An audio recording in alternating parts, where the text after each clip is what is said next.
السلام علیکم۔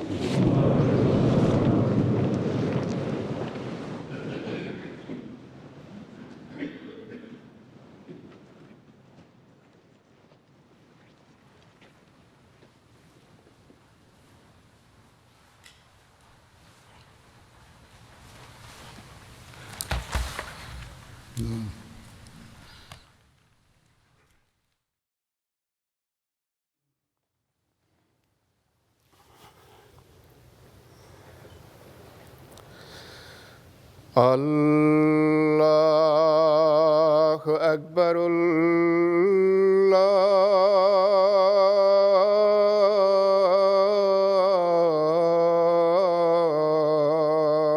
اکبر،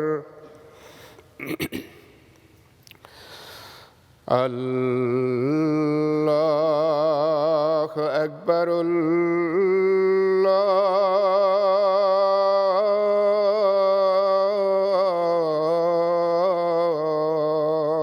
اکبر،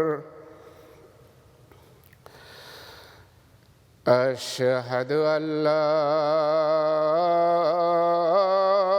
الہ الا اللہ، اشہد ان لا الہ الا اللہ،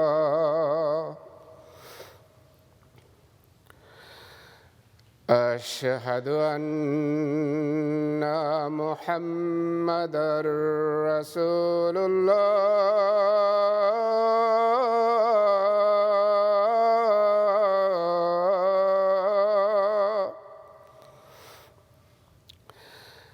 اشہد ان محمدًا رسول اللہ، حی علی الصلاۃ،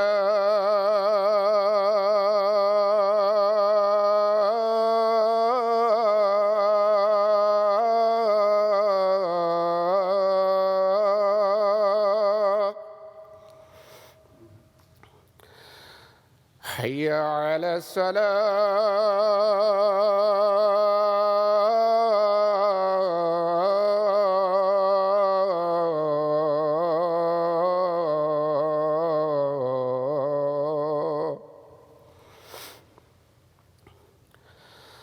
حی علی الفلاح،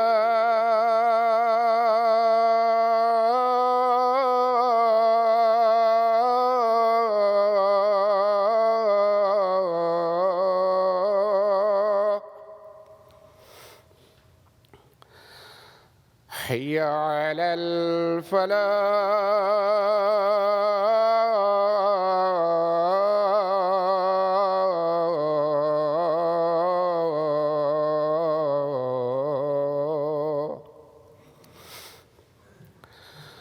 اللہ اکبر، اللہ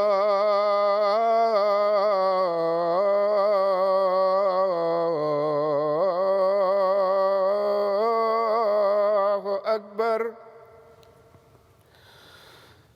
لا الہ الا اللہ۔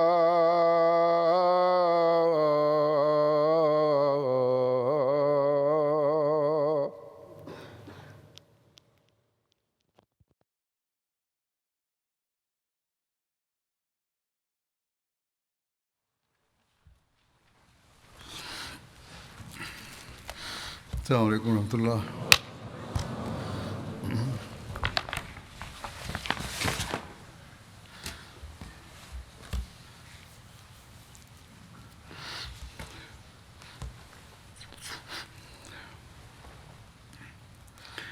أشهد أن لا إله إلا الله وحده لا شريك له وأشهد أن محمدًا عبده ورسوله أما بعد فأعوذ بالله من الشيطان الرجيم بسم الله الرحمن الرحيم الحمد لله رب العالمين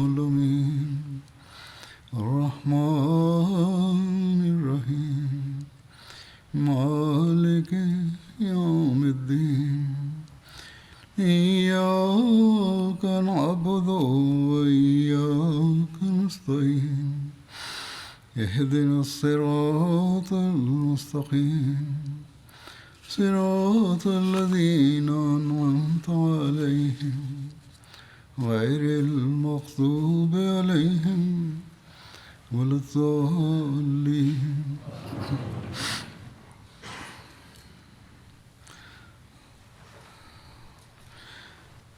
غزوہ بنو مستلق کا ذکر گزشتہ خطبے میں ہوا تھا. اس کی مزید تفصیل احادیث اور تاریخ میں ملتی ہے. صحیح بخاری میں اس حملے کی تفصیل اس طرح بیان ہوئی ہے کہ نبی کریم صلی اللہ علیہ وسلم نے بنو مستلق پر حملہ کیا تو وہ غافل تھے اور ان کے مویشیوں کو چشمے پر پانی پلایا جا رہا تھا اور آپ نے ان میں سے لڑائی کرنے والوں کو قتل کیا اور ان کی اولاد کو قید کر لیا اور اسی روز جویریہ آپ کو ملیں.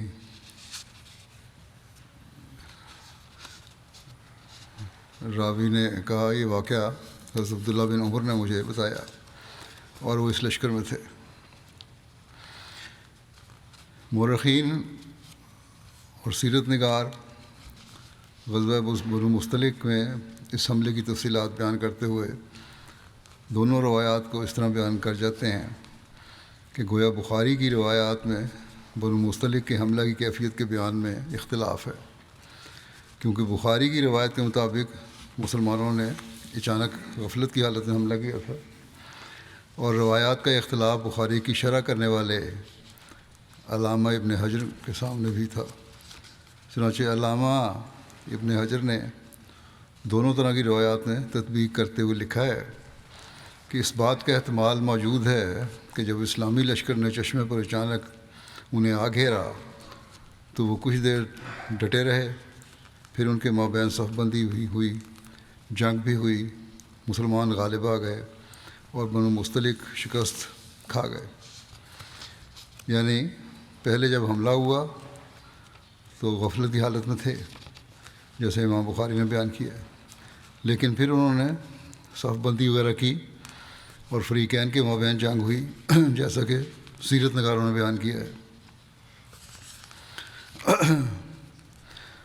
حضرت مرزا بشیر احمد صاحب نے سیرت خاتم النبیین میں بھی اس حوالے سے جو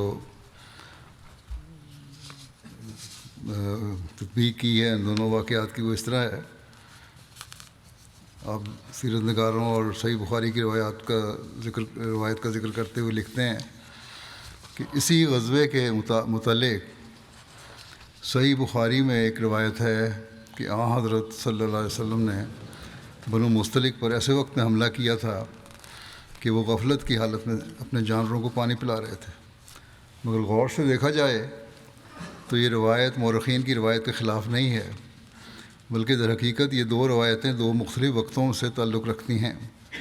یعنی واقعہ یوں ہے کہ جب اسلامی لشکر بنو مستلق کے قریب پہنچا تو اس وقت چونکہ ان کو معلوم نہیں تھا کہ مسلمان بالکل قریب آ گئے ہیں، گو انہیں اسلامی لشکر کی آمد کی اطلاع ضرور ہو چکی تھی. وہ اطمینان کے ساتھ ایک بے ترتیبی کی حالت میں پڑے تھے، اور اسی حالت کی طرف بخاری کی روایت میں اشارہ ہے. لیکن جب ان کو مسلمانوں کے پہنچنے کی اطلاع ہوئی تو وہ اپنی مستقل سابقہ تیاری کے مطابق، پہلے انہوں نے تیاری کی ہوئی تھی جنگ کرنے کی، فوراً صف بند ہو کر مقابلے کے لیے تیار ہو گئے. اور یہ وہ حالت ہے جس کا ذکر مورخین نے کیا ہے. اس اختلاف کی یہی تشریح علامہ ابن حجر اور بعض دوسرے محققین نے کی ہے اور یہی درست معلوم ہوتی ہے.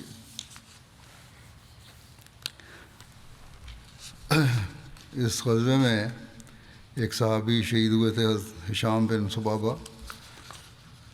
ان کے واقعے میں لکھا ہے کہ یہ صرف ایک صحابی شہید ہوئے، اور یہ بھی غلطی سے ایک مسلمان کے ہاتھ ہی شہید ہوئے تھے. ان کا نام حضرت ہشام بن ثعبہ تھا. انہیں ایک انصاری صحابی حضرت اوس نے مشرکین میں سے سمجھا اور غلطی سے شہید کر دیا. ہشام حضرت عبادہ بن صامت کے قبیلے میں سے تھے. ہشام بن ثعبہ کی شہادت کا واقعہ اس طرح پیش آیا کہ یہ دشمن کی تلاش میں نکلے ہوئے تھے. جب وہ واپس آ رہے تھے اس وقت تیز آندھی چل رہی تھی اور فضا گرد و غبار سے اٹی ہوئی تھی. اس حالت میں ان کا سامنا انصاری صحابی حضرت اوس سے ہوا. وہ انہیں پہچان نہ سکے. وہ سمجھے کہ یہ مشرکین میں سے ہیں اور ہشام پر حملہ کر کے انہیں شہید کر ڈالا. ہشام کا بھائی جو کہ مکے میں مقیم تھا اور اس کا نام مکیس بن ثعبہ تھا، وہ مدینے آیا اور اسلام قبول کر لیا اور اپنے بھائی کے قتل کی، جو کہ قتل خطا تھی، غلطی سے قتل ہوا تھا، اس کی دیت کا مطالبہ کیا، جس پر حضرت صلی اللہ علیہ وسلم نے ہشام کے بھائی مکیس بن ثعبہ کو حضرت اوس سے دیت دلوا دی، جو اس نے لے لی. لیکن دیت لینے کے بعد مکیس نے حضرت اوس کو اپنے بھائی کے قتل کی وجہ سے قتل کر دیا اور مرتد ہو کر قریش سے جا ملا. یہ پلاننگ کر کے لگتا آیا تھا. اس باغیانہ روش پر، جو کہ عرب کے عام دستور کے بھی خلاف تھی کہ دیت لینے کے باوجود پھر قتل کرنا، حضرت صلی اللہ علیہ وسلم نے اس ناحق قتل کے قصاص میں اس کو قتل کرنے کا فیصلہ دیا. چنانچہ ایک صحابی نمیلہ نے فتح مکہ کے روز مکیس کو قتل کیا.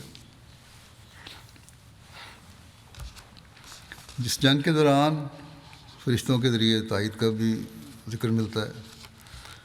ام المومنین حضرت جویریہ سے روایت ہے کہ رسول اللہ صلی اللہ علیہ وسلم ہمارے پاس تشریف لائے. ہم مریسی پر تھے. میں نے اپنے والد کو سنا، وہ کہہ رہے تھے اتنا بڑا لشکر آ گیا ہے جس کا مقابلہ کرنے کی سکت ہم میں نہیں، اور میں خود اتنے زیادہ لوگ، ہتھیار اور گھوڑے دیکھ رہی تھی کہ میں بیان نہیں کر سکتی. جب میں نے اسلام قبول کیا، حضرت جویریہ کہتی ہیں کہ میں نے جب اسلام قبول کیا اور رسول اللہ صلی اللہ علیہ وسلم نے مجھ سے شادی کر لی اور ہم واپس آ گئے، تو میں مسلمانوں کو دیکھنے لگی. وہ مجھے پہلے کی طرح زیادہ تعداد میں نظر نہیں آئے جو جنگ کے دوران نظر آ رہے تھے. تو میں نے جانا کہ یہ اللہ تعالیٰ کی طرف سے روب تھا جو وہ مشرکین کے دلوں میں ڈالتا ہے. بنو مستلق میں سے ایک شخص جو بعد میں مسلمان ہو گیا تھا، وہ کہتا تھا ہم نے سفید مرد دیکھے جو ابلق یعنی سیاہ و سفید گھوڑوں پر سوار تھے. ہم نے نہ انہیں پہلے اور نہ بعد میں دیکھا. مال غنیمت کے ضمن میں لکھا ہے کہ غنیمت کے اونٹوں کی تعداد 2000 تھی، بکریوں کی تعداد 5000 تھی اور قیدیوں کی تعداد 200 گھرانوں پر مشتمل تھی. بعض مورخین نے لکھا ہے کہ قیدیوں کی تعداد 700 سے بھی اوپر تھی.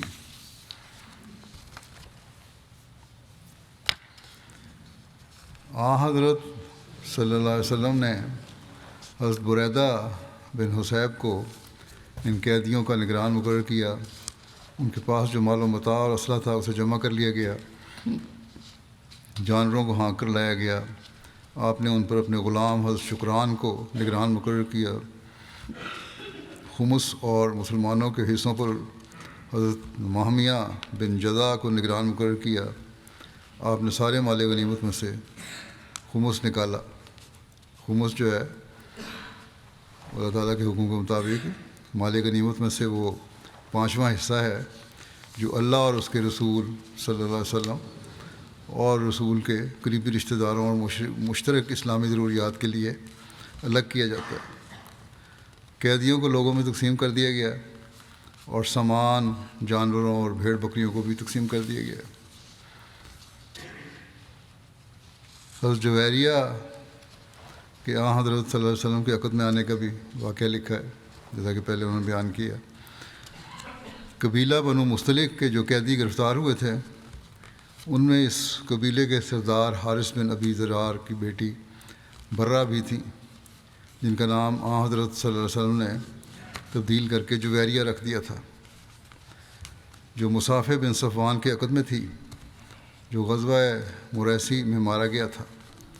ان قیدیوں کو حضرت صلی اللہ علیہ وسلم نے حسب دستور مسلمان سپاہیوں میں تقسیم فرما دیا تھا، اور اس تقسیم کی روح سے برہ بنت حارث ایک انصاری صحابی ثابت بن قیس کے سپردگی میں دی گئی تھی۔ برہ نے آزادی حاصل کرنے کے لیے ثابت بن قیس کے ساتھ مکاتبت کے طریق پر یہ سمجھوتہ کیا۔ مکاتبت کہتے ہیں کہ کوئی غلام یا لونڈی اپنے مالک سے یہ معاہدہ کر لے کہ وہ ایک مقررہ رقم ادا کر کے آزاد ہو جائے گی۔ بہرحال انہوں نے سمجھوتہ کیا کہ وہ اگر اسے اس قدر رقم، جو رقم مقرر تھی وہ تھی 9 اوقیہ سونا تھا، جو 360 درہم بنتے ہیں، فدیہ کے طور پر ادا کر دے اگر تو آزاد سمجھی جائے۔ اس سمجھوتے کے بعد برہ حضرت صلی اللہ علیہ وسلم کی خدمت میں حاضر ہوئی اور سارے حالات سنائے، اور یہ جتلا کر کہ میں بنو مستلق کے سردار کی لڑکی ہوں، فدیہ کی رقم کی ادائیگی میں آپ کی اعانت چاہیے۔ اس کی کہانی سے حضرت صلی اللہ علیہ وسلم متاثر ہوئے، اور غالباً یہ خیال کر کے کہ چونکہ وہ ایک مشہور قبیلے کے سردار کی لڑکی ہے، شاید اس کے تعلق سے اس قبیلے میں تبلیغ ہی آسانیاں پیدا ہو جائیں، آپ نے ارادہ فرمایا کہ اسے آزاد کر کے اس کے ساتھ شادی فرما لیں۔ چنانچہ آپ نے اسے خود اپنی طرف سے پیغام دیا، اور اس کی طرف سے رضامندی کا اظہار ہونے پر آپ نے اپنے پاس سے اس کے فدیہ کی رقم ادا فرما کر اس کے ساتھ شادی کر لی۔ صحابہ نے جب یہ دیکھا کہ ان کے آقا نے بنو مستلق کی رئیس زادی کو شرف ازدواجی عطا فرمایا ہے، تو انہوں نے اس بات کو خلاف شان نبوی سمجھا کہ حضرت صلی اللہ علیہ وسلم کے سسرال والوں کو اپنے ہاتھ میں قید رکھیں، اور اس طرح 100 گھرانے یعنی سینکڑوں قیدی بلا فدیہ یکلخت آزاد کر دیے گئے۔ اسی وجہ سے حضرت عائشہ فرمایا کرتی تھیں کہ جویریہ اپنی قوم کے لیے نہایت مبارک وجود ثابت ہوئی ہے۔ اس رشتے اور اس احسان کا نتیجہ ہوا کہ بنو مستلق کے لوگ بہت جلد اسلام کی تعلیم سے متاثر ہو کر حضرت صلی اللہ علیہ وسلم کے حلقہ گوشوں میں داخل ہو گئے۔ ایک روایت یہ بھی ہے کہ حضرت جویریہ کے والد حضرت حارث اپنی بیٹی کا فدیہ لے کر حضرت صلی اللہ علیہ وسلم کی خدمت میں حاضر ہوئے، اور فدیہ دے کر حضرت جویریہ کو آزاد کروانے کے بعد وہ خود بھی اسلام لے آئے، اور پھر اس کی شادی نبی کریم صلی اللہ علیہ وسلم سے ہوئی۔ سیرت ابن ہشام میں ہے کہ جب رسول اللہ صلی اللہ علیہ وسلم نے غزوہ بنو مستلق سے مدینہ واپس آئے، تو حضرت جویریہ کا باپ حارث بن ابی ذرار اپنی بیٹی کا فدیہ دینے کے لیے آپ کے پاس آیا۔ جب وہ وادی عقیق میں سے پہنچا تو اس نے وہ اونٹ جو اپنی بیٹی کے فدیے میں دینے کے لیے وہ اپنے ساتھ لایا تھا، ان میں سے 2 اونٹ اسے بہت پسند آئے تھے۔ اس نے انہیں وادی عقیق کی ایک گھاٹی میں چھپا دیا۔ پھر وہ رسول اللہ صلی اللہ علیہ وسلم کے پاس آیا۔ اس نے کہا، اے محمد صلی اللہ علیہ وسلم، آپ نے میری بیٹی کو گرفتار کر لیا ہے، یہ اس کا فدیہ ہے۔ آپ نے فرمایا، وہ 2 اونٹ کہاں ہیں جو تم نے عقیق کی فلاں گھاٹی میں چھپائے تھے؟ حارث نے کہا، میں گواہی دیتا ہوں۔ متاثر ہوا اس بات سے وہ کہ اللہ کے سوا کوئی معبود نہیں، اور آپ اللہ تعالیٰ کے رسول ہیں۔ کہنے لگا کہ اللہ کی قسم، اللہ ہی ہے جس نے آپ کو اس سے آگاہ کیا، کیونکہ اس وقت ان اونٹوں کے پاس سوائے حارث کے اور کوئی بھی نہ تھا۔ پھر حارث نے اسلام قبول کر لیا، اور اس کے ساتھ ہی ان کے 2 بیٹوں نے اور ان کی قوم کے کچھ لوگوں نے بھی اسلام قبول کر لیا۔ ایک روایت میں یہ ذکر ملتا ہے کہ حضرت جویریہ کے بھائی عبداللہ بن حارث اپنی قوم بنو مستلق کے قیدیوں کا فدیہ لے کر آئے تھے، مگر راستے میں انہوں نے اونٹوں اور حبشہ کی ایک باندی کو ایک مقام پر چھپا دیا۔ اس کے بعد عبداللہ نے حضرت صلی اللہ علیہ وسلم کے پاس آ کر قیدیوں کے فدیہ کے متعلق بات کی۔ آپ نے فرمایا ہاں ٹھیک ہے، مگر تم فدیہ کے لیے کیا لے کر آئے ہو؟ اس نے کہا میں تو کچھ بھی نہیں لایا۔ آپ نے فرمایا تو وہ جوان اونٹ اور سیاہ فام باندی کہاں ہیں جن کو تم نے فلاں فلاں جگہ چھپا دیا ہے؟ یہ سنتے ہی عبداللہ نے کہا میں گواہی دیتا ہوں کہ اللہ ایک ہے اور محمد صلی اللہ علیہ وسلم اللہ کے رسول ہیں، اور کہا کہ اس وقت میرے ساتھ کوئی نہیں تھا جو کہ میں نے فدیے کے اس مال کو چھپایا تھا، اور نہ ہی اس واقعے کے بعد مجھ سے پہلے آپ تک کوئی دوسرا شخص پہنچا ہے، غرض اس کے بعد وہ مسلمان ہو گیا۔ اس بارے میں حضرت مرزا بشیر احمد صاحب نے سیرت خاتم النبیین میں بھی لکھا ہے کہ حضرت جویریہ کی شادی کے متعلق ایک روایت یہ بھی آتی ہے کہ جب ان کے والد انہیں چھڑانے کے لیے حضرت صلی اللہ علیہ وسلم کی خدمت میں حاضر ہوئے تو آپ کے فیض صحبت سے مسلمان ہو گئے، اور پھر حضرت صلی اللہ علیہ وسلم کی طرف سے پیغام ملنے پر، یعنی رشتے کا پیغام بھیجا تھا جو، انہوں نے خود برضا و رغبت حضرت صلی اللہ علیہ وسلم کے ساتھ اپنی لڑکی کی شادی کر دی۔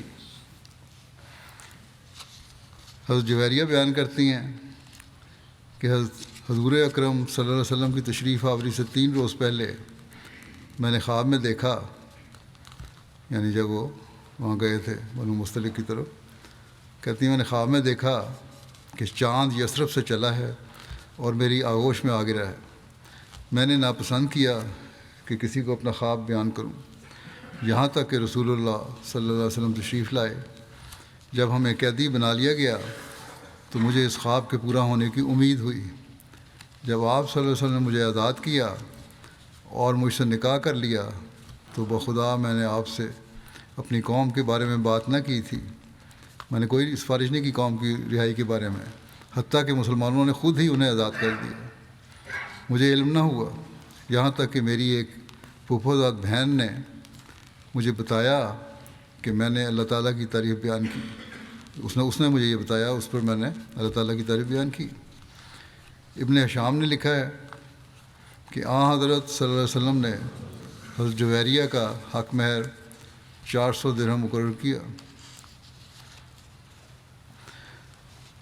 بہرحال رسول اللہ صلی اللہ علیہ وسلم اس غزوے سے مظفر و منصور، کامیاب و کامران مدینہ واپس تشریف لائے، اور کل 28 روز حضرت صلی اللہ علیہ وسلم مدینہ سے باہر رہے۔ غزوہ بنو مستلق سے واپسی پر منافقین کے سردار عبداللہ بن ابی بن سلول کے نفاق کا اعلانیہ اور باغیانہ اظہار جو اس نے کیا تھا، اس کا بھی تاریخ میں ذکر ملتا ہے، جس کی تفصیل یوں ہے کہ بنو مستلق سے لڑائی ختم ہو گئی اور مسلمان ابھی مریسی کے کنویں پر موجود تھے۔ اس کا پانی بہت کم تھا، کنویں کا ڈول ڈالا جاتا تھا تو آدھا بھر کر آتا تھا۔ کنویں پر سنان بن وبر جوہنی آیا جو بنو خزرج کا حلیف تھا۔ اس وقت پانی پر مہاجرین اور انصار کی ایک جماعت موجود تھی۔ سنان بن وبر جوہنی نے اپنا ڈول ڈالا اور عمر بن خطاب کے نوکر جہجہ بن مسعود غفاری نے بھی اپنا ڈول ڈالا پانی نکالنے کے لیے۔ سنان اور جہجہ کے ڈول ٹکرا گئے، جس پر یہ دونوں شخص آپس میں الجھ پڑے۔ پانی تھوڑا تھا، کسی کو پورا پانی نہ مل رہا۔ جہجہ نے سنان کو مارا اور اس کا خون بہنے لگا تو سنان نے مدد کے لیے آواز دی اے انصار، اور جہجہ نے آواز دی اے مہاجرین، اور ایک روایت میں ہے اے قریش۔ تو دونوں قبیلوں کی ایک جماعت آ گئی اور ہتھیار نکال دیے۔ قریب تھا کہ بڑا فتنہ برپا ہو جاتا، لیکن حضرت صلی اللہ علیہ وسلم نے فوراً اطلاع ملی آپ کو، آپ نے اس معاملے کو ختم کروایا۔ بہرحال اس کی تفصیل کی بعض روایات ہیں۔ صحیح بخاری کی ایک روایت کے مطابق جھگڑے کا سبب یہ بیان ہوا ہے کہ مہاجرین میں سے ایک شخص نے انصار میں سے ایک شخص کی پشت پر ٹانگ ماری۔ اس پر اس انصاری نے کہا اے انصار مدد کے لیے آؤ، اور اس مہاجر نے کہا اے مہاجرین مدد کے لیے آؤ۔ ان دونوں کے درمیان لڑائی کا سبب پانی کا حوض تھا جس سے انصاری کی اونٹنی نے پانی پیا تھا۔ رسول اللہ صلی اللہ علیہ وسلم تشریف لائے تو آپ نے فرمایا یہ جاہلیت کی صدا کیسی ہے؟ کیا باتیں کر رہے تم لوگ؟ جاہلوں والی باتیں ہیں یہ۔ آپ کو سارا حال بتایا گیا۔ آپ نے فرمایا تم ایسی بات کو چھوڑ دو، یہ بھائی چارے کو ختم کرنے والی ہے۔ ہر آدمی کو چاہیے کہ وہ اپنے بھائی کی مدد کرے، خواہ وہ ظالم ہو یا مظلوم۔ اگر وہ ظالم ہو تو اس کو ظلم سے روک دے، اور اگر مظلوم ہو تو اس کی مدد کرے۔ مہاجرین کی ایک جماعت نے حضرت عبادہ بن صامت سے بات چیت کی، اور انصار کی ایک جماعت نے سنان سے بات چیت کی، تو سنان نے اپنا حق چھوڑ دیا۔ ساری باتیں آپ صلی اللہ علیہ وسلم کی ان تک پہنچائیں، بات کی، سمجھایا۔ سنان نے اپنا حق چھوڑ دیا۔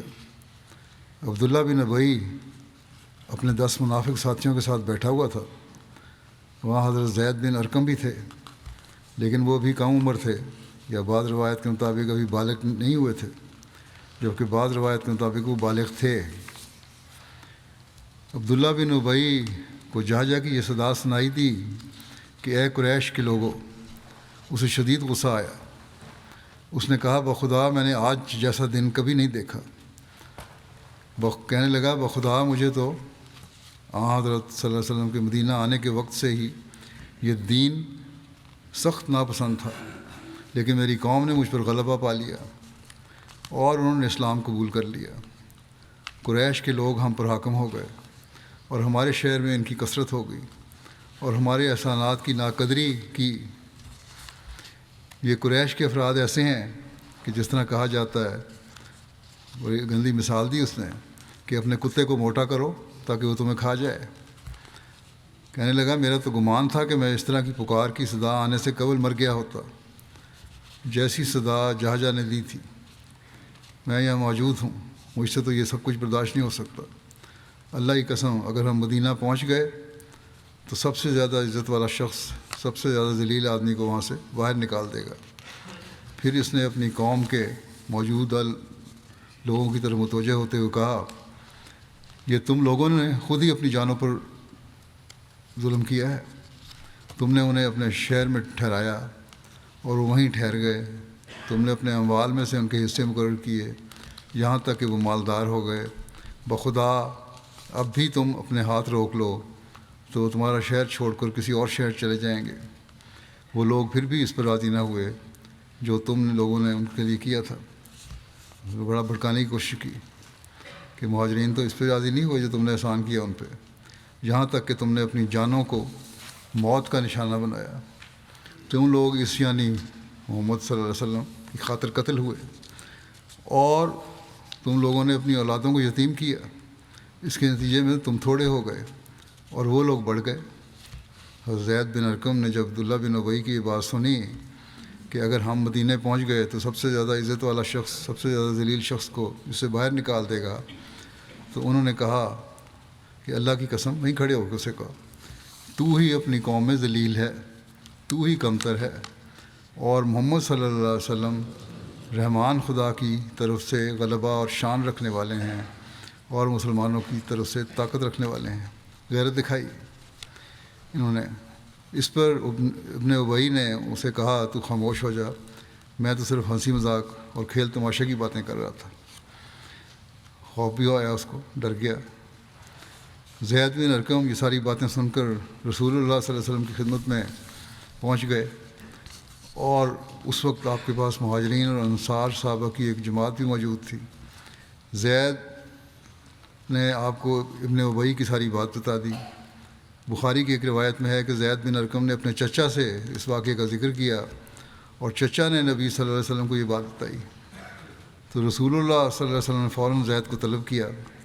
رسول اللہ صلی اللہ علیہ وسلم نے زید کی بات کو ناپسند کیا، اور آپ کے چہرہ مبارک کا رنگ بدل گیا۔ آپ نے فرمایا اے لڑکے، شاید تجھے ابن ابی پر غصہ ہے۔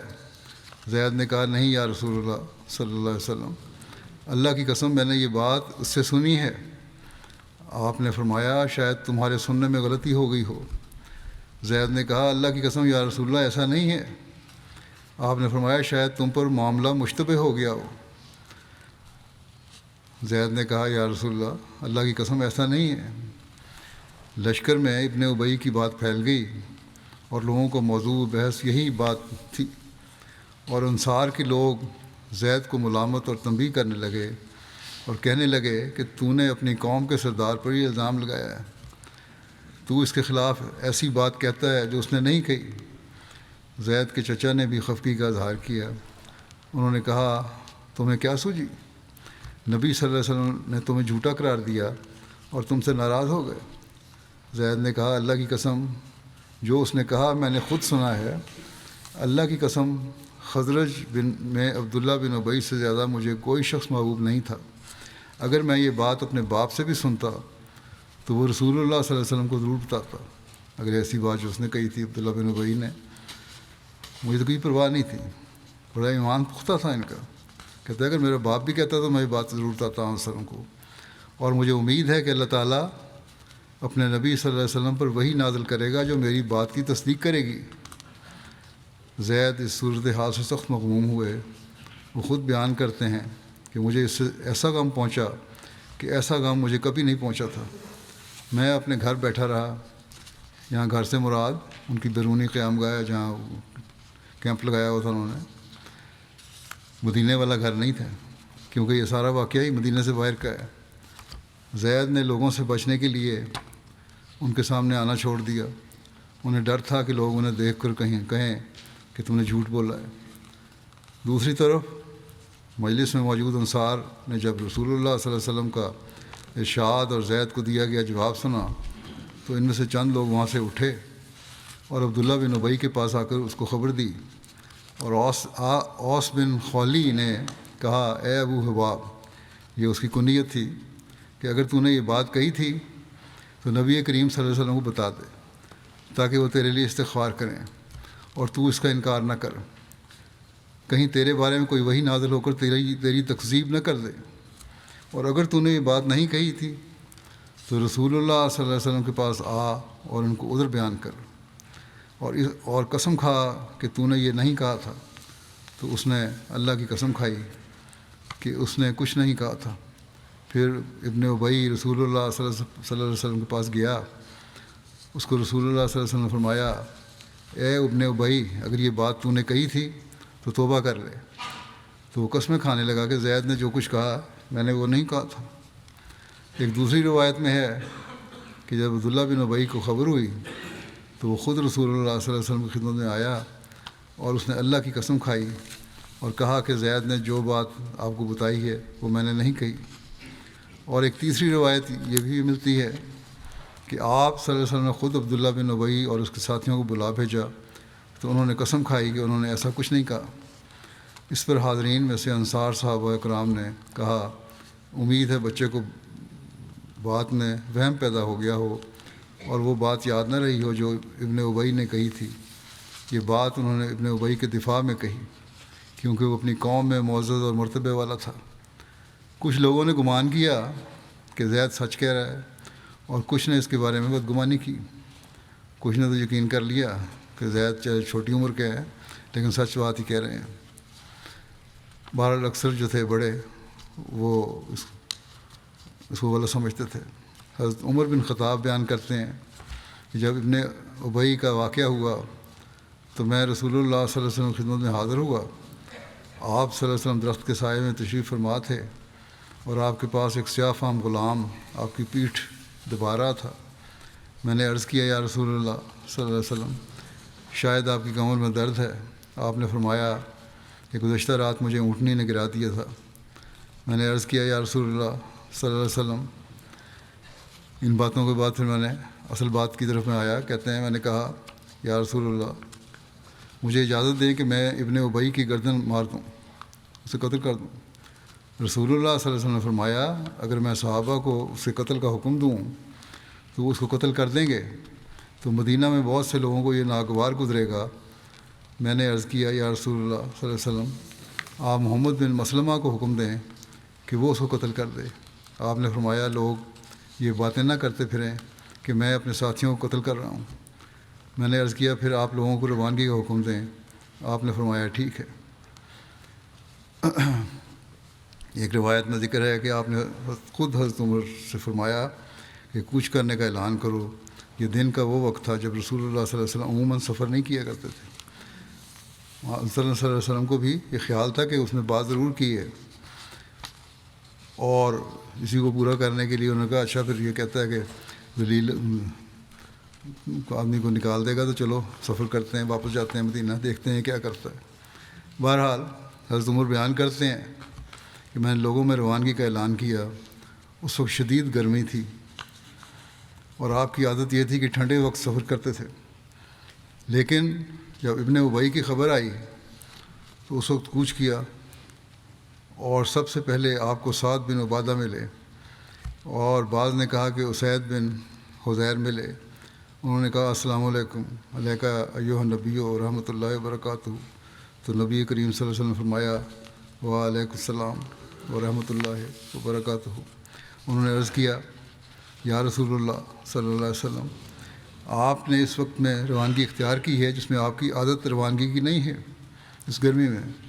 رسول اللہ صلی اللہ علیہ وسلم نے فرمایا کیا تجھ تک وہ باتیں نہیں پہنچی جو تمہارے ساتھی نے کہی ہیں؟ انہوں نے پوچھا یا رسول اللہ کون سا ساتھی؟ آپ نے فرمایا عبداللہ بن ابی نے کہا ہے کہ جب وہ مدینہ واپس لوٹے گا تو زیادہ عزت والا شخص مدینہ سے زیادہ ذلت والے کو نکال دے گا.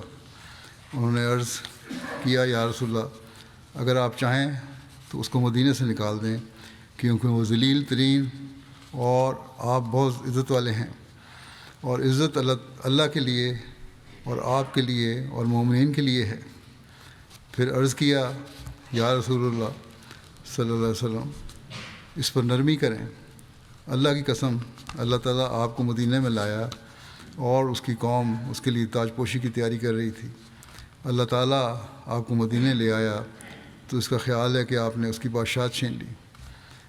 بہرحال حضرت صلی اللہ علیہ وسلم کو اس زید کی بات کا یقین آ گیا تھا کہ اس نے صحیح کہا ہے اور عبداللہ جھوٹ بول رہا ہے، لیکن اس وقت آپ حکمت مصلحتاً خاموش رہے اور آپ نے کہا چلو مدینہ جا کے دیکھتے ہیں کون ذلیل ہے اور کون عزت والا ہے. لیکن بہرحال آخر میں پھر یہی ثابت ہوا کہ اس کا قصور تھا اور اس نے یہ باتیں کہی تھیں. اس کی تفصیل جو مرزا بشیر احمد صاحب نے لکھی ہے وہ بھی انشاءاللہ آئندہ بیان کروں گا. اگلے جمعہ انشاءاللہ برطانیہ کا جلسہ سالانہ بھی شروع ہوگا، اس کے لیے بھی دعا کریں. اللہ تعالیٰ ہر لحاظ سے ببرکت فرمائے اور تمام کارکنان کو اعلیٰ اخلاق دکھاتے ہوئے اور قربانی کے جذبے سے اپنے فرائض ادا کرنے کی توفیق عطا فرمائے. جو مہمان آئے ہیں ان کو بھی اپنی حفاظت میں یہاں رکھے، جو سفر میں ہیں، آنے کی تیاری میں ہیں، سفر شروع کرنے والے ہیں، جنہوں نے بھی آنا ہے، سب پر اللہ تعالیٰ فضل فرمائے، ان کو حفاظت سے لے کر آئے. کچھ مرحومین کا ذکر اور جنازہ پڑھاؤں گا میں ان کا. اس میں ہے پہلا سلیمہ بانو صاحبہ جو حمید کوثر صاحب ناظر دعوت اللہ شمالی ہند کی اہلیہ تھیں. یہ گزشتہ دنوں ان کی وفات ہوئی ہے. انا للہ و انا الیہ راجعون. مرحومہ موسیہ تھیں. محمد حمید کوثر صاحب لکھتے ہیں کہ یہ عبدالغنی صاحب مرحوم بھدرواہ جموں کشمیر کی بیٹی تھیں، جنہوں نے مولوی محمد حسین صاحب کے ذریعہ 1935 میں بیعت کی تھی. جلسہ سالانہ قادیان میں پہاڑی اور برفیلی راستوں پر پیدل چل کر اور کچھ حصہ ٹانگے پر سوار ہو کر تقسیم ملک تک قادیان میں حاضر ہوتے تھے اور حضرت مسلم موعود علیہ تعالیٰ خطاب سنتے تھے. بڑا شوق تھا. کہتے ہیں اپنی اہلیہ کے بارے میں کہ جو ہمیں واقف زندگی کو گزارا الاؤنس ملتا تھا بہت معمولی تھا، لیکن انتہائی کفایت شعری سے گزارا کرتی تھی اور مہمانوں کی مہمان نوازی بھی کرتی تھیں، اور کہتی تھیں کہ اللہ تعالیٰ نے اس الاؤنس میں غیر معمولی برکت عطا فرمائی ہے. قناعت تھی، کبھی شکوہ نہیں کیا. یہ ان لوگوں کے لیے بھی سبق ہے جو بعض دفعہ شکوے کرتے ہیں. پھر کہتے ہیں کوثر صاحب کیونکہ میرا تبادلہ سری نگر میں پہلی پوسٹنگ تھی، وہاں سے تو بمبئی میں ہو گیا. وہاں بمبئی میں بطور صدر لجنہ خدمت وجالاتی رہیں. پھر کوابیر میں تبادلہ ہو گیا. وہاں انہوں نے کہا کہ عربی سیکھنا میرے لیے تو مشکل ہے، تو میں عورتوں سے جو بول چال کی عربی ہے وہ سیکھ لیتی ہوں.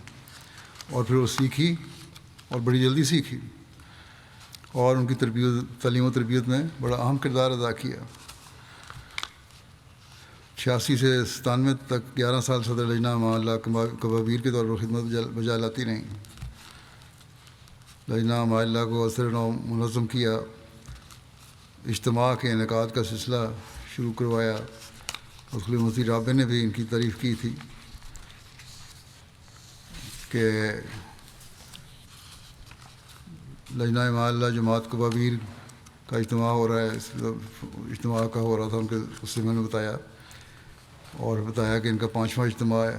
پھر فرمایا کہ لجنہ معاملہ کوابیر ساری عرب خواتین پر مشتمل لجنہ ہے. صرف ایک ان میں ہندوستان سے گئی ہوئی کشمیر کی خاتون بھی ہیں، مگر وہ بھی اب بالکل عربوں کی طرح بن چکی ہیں. گھل مل کے انہوں نے ان کی تربیت کی. پھر کہتے ہیں 1998 میں واپس آ گیا پاکستان، ساتھ میرے آ گئیں، اور جب تک صحت اور حالات نے اجازت دی مرحومہ تقریباً روزانہ بیت الدعا اور مسجد مبارک اور بیت الذکر اور بیت مکرم میں نوافل اور دعا کے لیے جایا کرتی تھیں. شریف عہدے صاحب امیر کوابیر لکھتے ہیں کہ مرحومہ کو پہلی صدر لجنہ مقرر کیا گیا. مسلسل 6 سال تک یہ ذمہ داری ادا کرتی رہیں. انہوں نے تو زیادہ لکھا ہے، انہوں نے 6 سال لکھا ہے. بہرحال آخر تک وہ رہیں جب تک وہاں تھیں. مرحومہ نے مختلف دینی درسوں اور دینی سرگرمیوں کے ذریعے لجنہ کی تعلیم و تربیت میں اہم کردار ادا کیا.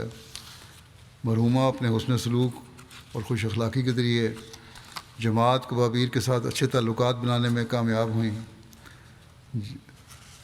جلد ہی عربی بول چال سیکھ لی اور جماعت کے بیٹوں اور بیٹیوں میں یوں ضم ہو گئیں جیسے وہ ان میں سے ایک ہوں.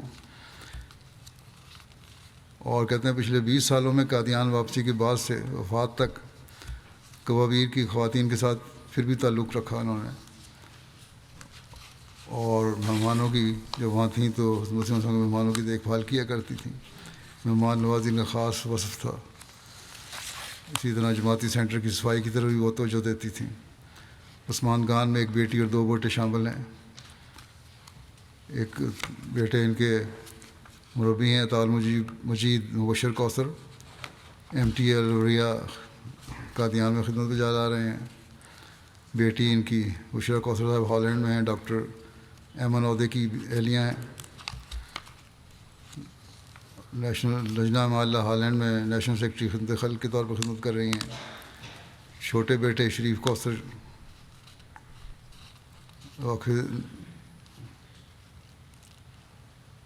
یہ جو بڑے ہیں مبشر کوثری MT عربیہ یہاں UK میں خدمت انجام دے رہے ہیں.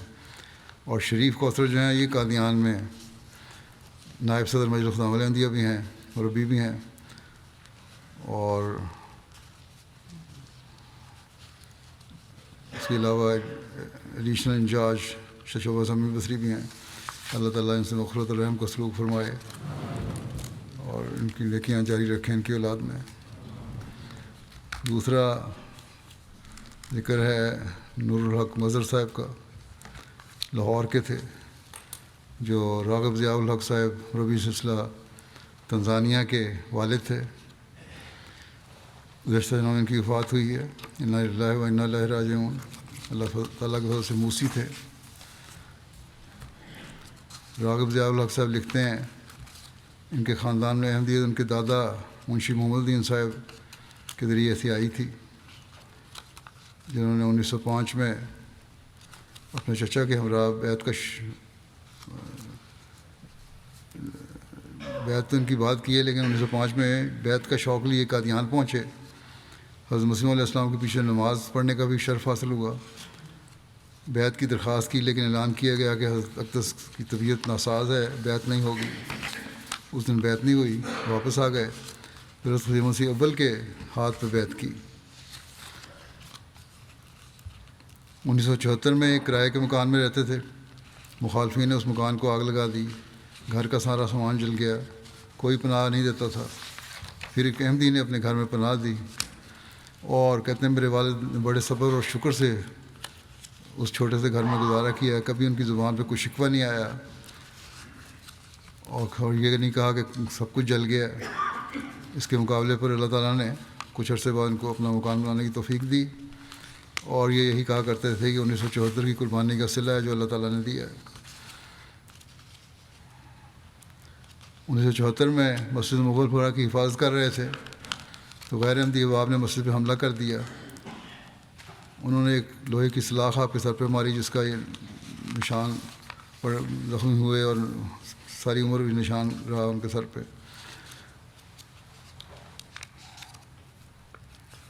کہتے ہیں میرے والد صاحب کو میں نے دیکھا ہے ہمیشہ تہجد میں گریہ ازاری کرتے دیکھا ہے، اور نمازوں کی خاص پابندی، گھر نماز سینٹر تھا، نماز 5 وقت نماز کی امامت کرایا کرتے تھے، قرآن کریم پڑھنے اور نمازوں کی طرف گھر والوں کو تلقین کرتے تھے۔ کہتے ہیں ایک دفعہ محلے کی مسجد کے مولوی نے تقریر کی کہ یہ احمدی جو ہیں ان کا قرآن الگ ہے، نماز اور طرح پڑھتے ہیں۔ تو اس دوران کہتے ہیں مسجد میں ہی ہمارا ایک ہمسایہ تھا، وہ کھڑا ہو گیا غیر احمدی، اس نے کہا مولوی صاحب آپ غلط کہہ رہے ہیں، کیونکہ پوری گلی میں صرف ایک گھر ہے جہاں قرآن پڑھنے کی آواز آتی ہے، اور وہ نور الحق کا گھر ہے، اور وہی قرآن پڑھ رہے ہوتے ہیں جو ہم پڑھتے ہیں۔ تو آج کل تو مولوی کا خوف اتنا ہے کہ یہ بات کہہ نہیں سکتا کوئی۔ بہرحال اپنے محلے میں انتہائی شریف النفس بزرگ مشہور تھے، آخری بیماری میں بھی سخت غیر احمدی جو تھے لوگ مخالفین، وہ بھی آپ کا حال پوچھنے گھر آتے تھے، انتہائی سخی دل اور غریب پرور تھے، بغیر کسی کو بتائے ضرورت مندوں کو راشن بھجوا دیا کرتے تھے۔ پسماندگان میں ایک بیٹا اور 3 بیٹیاں شامل ہیں۔ بیٹی ایک علیم محمود صاحب ربی سجدہ کی اہلیہ ہے امت المتین، وہ بھی گھانا میں ہونے کی وجہ سے جنازے میں شرکت نہیں کر سکیں، وفات کے وقت وہاں نہیں تھیں۔ بیٹے راغب ضیاء الحق تنزانیہ میں مربی ہیں، وہ وہاں خدمت کی توفیق پا رہے ہیں، وہ بھی میدان عمل میں ہونے کی وجہ سے اپنے والد کے جنازے میں شامل نہیں ہو سکے۔ اللہ تعالیٰ مرحوم سے مغفرت اور رحم کا سلوک فرمائے، اور ان سب کو صبر اور حوصلہ عطا فرمائے۔ اگلا ذکر ہے امت الحفیظ نگر صاحبہ، جو محمد شفیع صاحب مرحوم روا کی اہلیہ تھیں، یہ بھی گزشتہ دنوں میں وفات پا گئیں، مرحومہ موسیہ تھیں، اور مبارک تنویر صاحب مربی سلسلہ جرمنی کی ساس تھیں، ان کی بیٹی ہیں امت الجمیل غزالہ جو نائب صدر لجنہ بھی ہیں جرمنی کی۔ امت الجمیل صاحبہ لکھتی ہیں کہ صوم و صلات کی پابند تھی میری والدہ، اعلیٰ صفات کی حامل نیک شخصیت تھیں، کوئی دعا کے لیے کہتا تو اپنے اوپر لازمی سمجھ لیتی، اور پوری فکر اور لگاؤ سے درد دل کے ساتھ اس کی دعاؤں میں لگ جاتی۔ خلافت سے انتہائی درجے کے وفا کا تعلق تھا، بچوں کو بھی اس کا درس دیا کرتی تھیں، جماعتی کاموں میں بڑھ چڑھ کر حصہ لینے والی تھیں، اور ہمیں عملی طور پہ سکھایا کہ دین کی خدمت ہی اصل سرمایہ ہے۔ لجنہ کے مختلف عہدوں پر خدمت کی توفیق ملی، تبلیغ کا جنون کی حد تک شوق رکھتی تھیں، پیدل ہی دور دراز علاقوں میں تبلیغ میں نکل جاتی تھیں جب تک وہاں مخالفت اتنی زیادہ نہیں تھی، اجازت تھی تبلیغ کی، مقدمے زیادہ نہیں بنتے تھے، اس وقت تبلیغ کرتی رہیں، میڈیکل کیمپس لگاتی تھیں، ہومیوپیتھک دوائیں تقسیم کیا کرتی تھیں۔ ان کی مساعی کے نتیجے میں اللہ تعالیٰ نے انہیں 50 کے قریب پھل بھی عطا فرمائے، یعنی لوگوں کو بیعت کروانے کی ان کو توفیق ملی۔ دنیاوی لحاظ سے تعلیم کم تھی، مگر علم حاصل کرنے کا شوق تھا، دینی کتب پڑھ کے ہی بڑی مدلل گفتگو کیا کرتی تھیں، اور ہر شخص کے ذہنی معیار کے مطابق اس سے بات کیا کرتی تھیں۔ کبھی کوئی سوالی میں گھر سے خالی ہاتھ نہیں گیا۔ خواتین کو ہمیشہ یہ کہا کرتی تھیں بجائے مانگنے کے روزگار حاصل کرنے کی کوشش کرو. مختلف غریب بچوں کو اپنے گھر رکھ کر انہیں تعلیم بھی دلوائی اور پھر ان کی شادیوں کے اخراجات خوش دلی سے برداشت کیے اور ان سے بہت حسن سلوک ہمیشہ رکھا. کہتی ہیں غزالہ صاحبہ کہ میں جب ملنے گئی ان کو تو انہوں نے کہا کہ تم وقف زندگی ہو اس لیے میں تمہیں روکتی نہیں، تم واپس جاؤ اب اپنی رخصت گزار کے. بھائی نے بھی کہا بیماری جب شدید تھی کہ ان کو بلا لیں، انہوں نے کہا نہیں وہ وقف ہے اس کو رہنے دو. عثمان گان میں 2 بیٹے اور 2 بیٹیاں ہیں اور نواسے نواسیاں پوتے پوتیاں ہیں جن کو کسی نہ کسی رنگ میں جماعت کی خدمت کی توفیق مل رہی ہے. سب کو بڑا نیک ماحول انہوں نے قائم کیا اپنے گھر میں. اللہ تعالیٰ کی وجہ سے دونوں داماد بھی جماعتی خدمت کی توفیق پا رہے ہیں. اللہ تعالیٰ مغفرت اور رحم کو سلوک فرمائے اور ان کی نیکیاں آگے نسل میں بھی جاری فرمائے.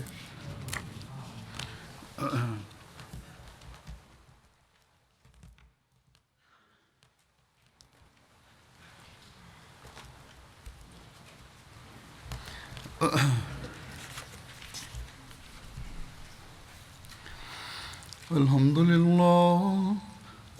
لله نحمده ونستعينه ونستغفره ونؤمن به ونتوكل عليه ونعوذ بالله من شرور أنفسنا ومن سيئات أعمالنا من يهده الله فلا مضل له ومن يضلل فلا هادي له ونشهد أن لا إله إلا الله ونشهد أن محمدا عبده ورسوله.